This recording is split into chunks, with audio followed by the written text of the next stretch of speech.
Salut à tous, le journal du foot de ce lundi 19 octobre, ce sera l'un des événements de cette semaine en Ligue des Champions. L'entrée en lice du PSG en séance ce mardi contre Manchester United sera marquée par le retour d'Edinson Cavani au Parc des Princes. L'Uruguayen n'a pas caché son bonheur de revenir dans un stade qu'il a vu briller à de multiples reprises, même si ce sera cette fois sous les couleurs d'un autre club.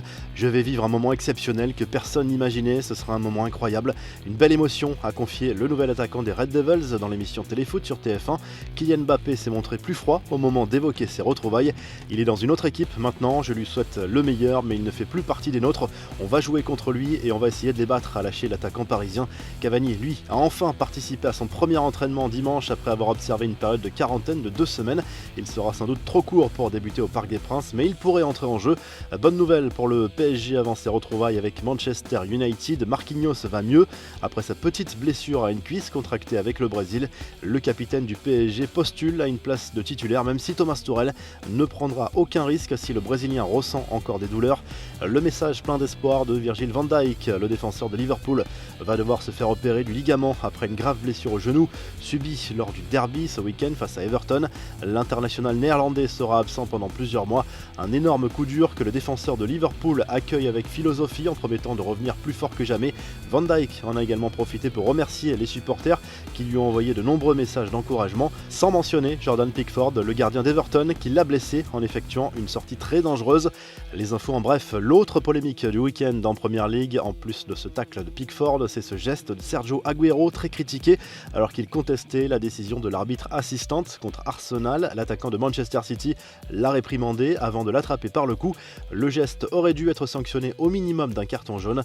L'incroyable ferveur des supporters lensois avant le derby face à Lille dimanche soir. Les joueurs ont dû être impressionnés par cette foule compacte devant leur hôtel, puis lors du trajet vers Lille, fumigène, drapeau, feu d'artifice, rien n'est trop beau pour encourager son équipe avant un derby.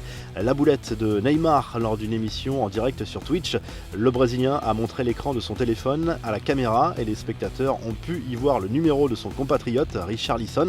Le joueur d'Arsenal a reçu des centaines d'appels dans la foulée et va devoir changer de numéro.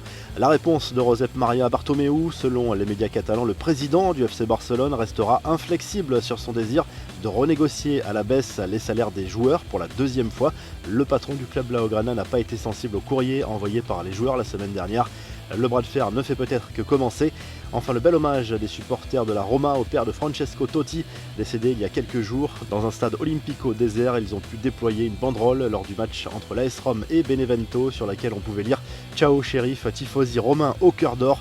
La revue de presse, la double une du journal L'Équipe ce lundi. La première revient sur le succès du LOSC dans le derby du Nord contre Lens dimanche soir.